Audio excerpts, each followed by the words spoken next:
बिस्मिल्लाहिर्रहमानिर्रहीम। अस्सलाम वालेकुम डियर स्टूडेंट्स। आज हम कर रहे हैं बार ग्राफ से रिलेटेड कुछ questions exercise 9B chapter number 9 information handling, जिसमें हमारे पास स्टैटिस्टिक्स से रिलेटेड कुछ क्वेश्चंस हैं। अर्लियर वीडियो में हमने एक्सरसाइज 9A को डिस्कस किया था। आज 9B करते हैं, तो स्टार्ट करते हैं question number 1 fill in the blank से। यहाँ पर आपसे पार्ट ए में कह रहे हैं the randomly collected information about an event और कैटेगरी इज नोन एज। अब जब हम कोई इंफॉर्मेशन कलेक्ट करते हैं, रैंडम इंफॉर्मेशन, ठीक है, कि जिसके अंदर हम कोई इधर से कुछ लोगों के बारे में पता कर लिया, इधर से कुछ लोगों के बारे में पता कर लिया, ठीक है, जैसे कुछ लोगों के इंटरेस्ट के बारे में पता कर लिया कि किसको चॉकलेट पसंद है, किसको वैनिला पसंद है, ठीक है। तो किसी भी इवेंट के बारे में या किसी भी कैटेगरी के बारे में उसको हम क्या कहते हैं, उसको हम कहते हैं डेटा, ठीक है। डेटा कलेक्ट किया जाता है, इंफॉर्मेशन जो कलेक्ट की जाती है, तो हमने कुछ लोगों का डेटा कलेक्ट किया। तो बार graphs can be represented horizontally और वर्टिकली, ठीक है। आप बार ग्राफ्स को वर्टिकली भी रिप्रेजेंट कर सकते हो और हॉरिजॉन्टली भी कर सकते हो, यानी कि आप इस तरह से बार ग्राफ बनाओ, ठीक है, बार्स बनाइए, और या फिर आप अपनी बार्स इस तरह से भी बना सकते हैं, ठीक है। दोनों तरह से आपकी बिल्कुल ठीक है। उसके बाद हमसे पार्ट सी में कह रहे हैं the topic of the graph is known as. जो भी ग्राफ का टॉपिक होता है उसको हम क्या कहते हैं, उसको हम कहते हैं टाइटल। और उसके बाद बारी आती है graphs are made on 2 axes. तो हमारे पास एक हॉरिजॉन्टल एक्सेस होता है, एक वर्टिकल एक्सेस होता है। इसको हम कहते हैं एक्स एक्सेस और इसको हम कहते हैं वाई एक्सेस, ठीक है। अच्छा जी, उसके बाद है हमारे पास graph represented in blocks. Blocks में जो ग्राफ को रिप्रेजेंट किया जाता है तो उसको हम क्या कहते हैं, उसको हम कहते हैं बार ग्राफ, ठीक है। वो बार्स बनाते हैं ना, जैसे चॉकलेट की बार्स होती हैं, तो ब्लॉक्स होते हैं, ब्लॉक्स, बार्स, इन सब का एक ही मीनिंग है। नेक्स्ट हमारे पास क्वेश्चन नंबर 2 है, जिसमें हमें ट्रू और फॉल्स स्टेटमेंट्स का पता लगाना है। तो सबसे पहले हमसे कह रहे हैं बार graphs have space between the bars.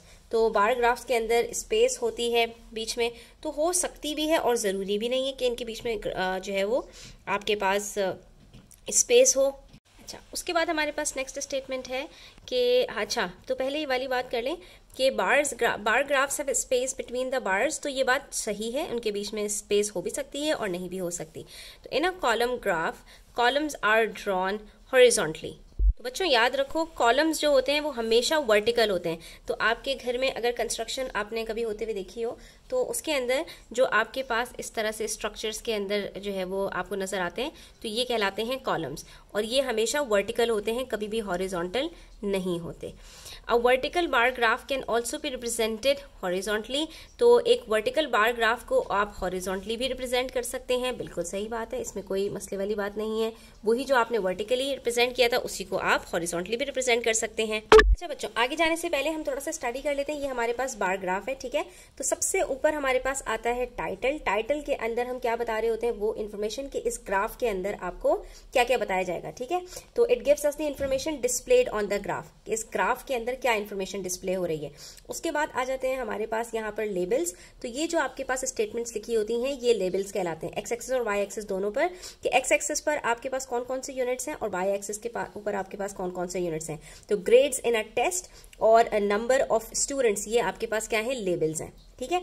उसके बाद आपके पास स्केल आता है। स्केल आपके पास यहाँ पर शो हो रहा होता है, जिसमें आपको ये बताया जाता है कि आपके पास यहाँ पर एक एक यूनिट जो है वो कितने नंबर ऑफ स्टूडेंट्स को, नंबर ऑफ डेटा को रिप्रेजेंट कर रहा है। जैसे यहाँ पर हमारे पास स्केल के अंदर एक यूनिट एक स्टूडेंट को रिप्रेजेंट कर रहा है। जरूरी नहीं होता कि हमेशा one scale same number of जो है वो डेटा को रिप्रेजेंट करे। उसके बाद आपके पास यहाँ पर जो कैटेगरीज होती हैं, तो categories are represented by the bars and labelled under each bar. ये जो आपके पास बार ग्राफ्स के नीचे लेबलिंग हुई भी होती है, इसको हम कहते हैं कैटेगरीज, ठीक है। अब आ जाइए वापस यहाँ पर पार्ट डी पर। तो हमसे कह रहे हैं title of the graph means unit taken on horizontal axis. अभी हमने डिस्कस किया कि वो जो हमारे पास यहाँ पर टाइटल जो होता है वो हमेशा क्या होता है, जो टॉपिक होता है ग्राफ का। तो ये बात यहाँ पर स्टेटमेंट फॉल्स है, हमारे पास ये यूनिट्स को नहीं डिस्क्राइब करता। The information showed on the horizontal and vertical axis are known as labels. तो जो इन्फॉर्मेशन आपके पास यहाँ पर शो हो रही होती है उसको लेबल्स कहते हैं, बिल्कुल। अभी हमने डिस्कस किया वाई एक्सिस और एक्स एक्सिस के ऊपर हमारे पास जो स्टेटमेंट्स होती हैं, जो इन्फॉर्मेशन होती है, उसी को हम लेबल कहते हैं। तो ये स्टेटमेंट हमारे पास ट्रू है, ठीक है। अच्छा, उसके बाद हमारे पास क्वेश्चन नंबर 3 में हमसे कह रहे हैं select the correct answer from the given options, ठीक है। आपके पास यहाँ पर कुछ ऑप्शंस हैं और आपने जो है वो जो करेक्ट ऑप्शंस हैं उसको चूज करना है। तो अब यहाँ पर आपके पास एक ग्राफ है और उसमें आपके पास एक रैकेट है। तो इसमें कह रहे हैं racket of the temperature from Monday to Thursday is given in the bar graph, ठीक है। ये आपको Monday, Tuesday, Wednesday, Thursday, Friday, इसके अंदर बार्स के अंदर आपको डिफरेंट टेम्परेचर्स बताए गए हैं। मंडे को क्या टेम्परेचर था, 20 से 30 के बीच में था। 20 और 30 के बीच में कितने यूनिट्स होंगे, 10 यूनिट्स। अगर बीच में सिर्फ आपके पास एक लाइन आ रही है तो ये कितने की होगी, 5 की, ठीक है। तो इसका मतलब है कि यहाँ पर हमारे पास मंडे को 25 टेम्परेचर था। उसके बाद अगर हम बात करें ट्यूसडे को, तो ट्यूसडे को हमारे पास 30 था, थोड़ा सा रेज हो गया। और उसके बाद वेडनेसडे को और राइज हुआ तो ये हो गया हमारे पास 35 और फिर ये कम हो गया दोबारा से और ये बिल्कुल इक्वल है ट्यूसडे के। तो ट्यूसडे को हमारे पास 30 था और फिर से ये बराबर हो गया हमारे पास फ्राइडे को, वेडनेसडे के, दैट इज 35, ठीक है। तो अब यहाँ पर आपसे कह रहे हैं by how many degrees is the temperature on Monday less than the temperature on Wednesday. Monday को वेडनेसडे से टेम्परेचर कितना कम है, तो 35 माइनस 25 कर लीजिए, आंसर पता चल जाएगा आपको 10 डिग्रीज फ़ारेनहाइट। सिंपल। जब भी लेस देन और ग्रेटर देन की बात होती है तो वहां पर याद रखो हमेशा आपने सब्ट्रैक्ट करना होता है। अब देखिए पार्ट बी में हमारे पास अगेन एक ग्राफ है जिसके अंदर हमारे पास ब्लू, व्हाइट और ब्लैक, इसके अंदर 3 तरह की कार्स हैं और ये कितने डिस्टेंस इन किलोमीटर्स, कितने किलोमीटर्स का डिस्टेंस ट्रेवल कर रही है वो हमें डिस्कस किया हुआ है। यहाँ पर ब्लू कार ने 5 किलोमीटर्स, व्हाइट कार ने 10 किलोमीटर्स और ब्लैक कार ने 15 किलोमीटर्स डिस्टेंस ट्रेवल किया, ठीक है। तो अब यहाँ पर आपसे कह रहे हैं the total distance covered by all 3 cars is, तो हमने क्या करना है 5 + 10 + 15, सिंपल। तो हमारे पास क्या आंसर आ जाएगा 30 किलोमीटर्स, सिंपल, ठीक है। अच्छा, उसके बाद कह रहे हैं the following graph shows the racket of rainfall in August, September, October, November. अब आपके पास यहाँ पर एक हॉरिजॉन्टल ग्राफ है, वर्टिकल नहीं है, इसके बार्स आपके पास हॉरिजॉन्टल है। तो अब इसके अंदर जो एक्स एक्सिस की इन्फॉर्मेशन है वो वाई एक्सिस पर चली जाएगी और जो वाई एक्सिस के यूनिट्स हैं वो एक्स एक्सिस पर आ जाएंगे, ठीक है। बस इतना ही डिफरेंस है। तो अगर आपको इसमें प्रॉब्लम हो तो आप इसको टर्न करके भी जो है वो स्टडी कर सकते हो।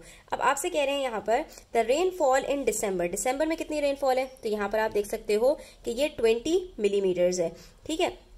अच्छा, अब इसमें से कौन सी स्टेटमेंट सही होगी, तो हम सबसे पहले यहाँ पर देख लेते हैं। दिसंबर में हमारे पास 20 मिलीमीटर्स है, नवंबर में हमारे पास 10 और 0 के बिल्कुल बीच में है तो ये हो जाएगी 5 मिलीमीटर्स, और सितंबर में हमारे पास एग्जैक्ट 30 मिलीमीटर्स है और अगस्त में हमारे पास 40 मिलीमीटर्स है, ठीक है। तो अब हमारे पास यहाँ पर कह रहे हैं the rainfall in December is, दिसंबर में जो रेनफॉल है वो नवंबर के डबल है। नवंबर में 5 मिलीमीटर्स है और दिसंबर में 20, तो 5 का डबल तो 10 होता है। इसका मतलब है ये स्टेटमेंट सही नहीं है। मोर देन सितंबर, सितंबर से ज्यादा रेनफॉल हुई है दिसंबर में, तो नहीं जी, सितंबर में ज्यादा हुई है, दिसंबर में कम हुई है। उसके बाद the rainfall of in December is half of August, अगस्त में जितनी रेनफॉल हुई है उसकी हाफ दिसंबर में हुई है। तो अगस्त में 40 मिलीमीटर्स है और दिसंबर में 20 मिलीमीटर्स है, तो बिल्कुल 40 का हाफ 20 होता है। तो ये स्टेटमेंट हमारे पास सही है और इक्वल टू सितंबर, ये भी स्टेटमेंट सही नहीं है। उसके बाद हमसे कह रहे हैं कॉलम ग्राफ्स आर रिप्रेजेंटेड, जो कॉलम ग्राफ्स होते हैं, अब ये आपके पास क्या था, ये आपके पास हॉरिजॉन्टल ग्राफ था और कॉलम ग्राफ की बात कर रहे हैं तो column graphs are represented vertically, ठीक है। तो ये आपके पास कॉलम ग्राफ नहीं है, ये चीज आपने याद रखनी है। उसके बाद है हमारे पास part E, in the following bar graph identify the least favourite colour of students of class 5। Least का मतलब सबसे कम, तो बगैर कुछ किए हम यहाँ पर बता सकते हैं कि ब्लू, ब्लैक, रेड और ग्रीन में सबसे कम हमारे पास यहाँ पर ब्लैक कलर है जो कि नंबर ऑफ स्टूडेंट्स को पसंद है, जो कि हमारे पास यहाँ पर 2 और 3 के बीच में आ रहा है, तो हमने इसको टिक लगा दिया। आज के लिए इतना ही, इंशाल्लाह नेक्स्ट वीडियो में मजीद क्वेश्चन सॉल्व करते हैं। तब तक अपना ख्याल रखिए, चैनल पर नए हैं तो सब्सक्राइब करते जाइए। टेक केयर, अल्लाह हाफिज।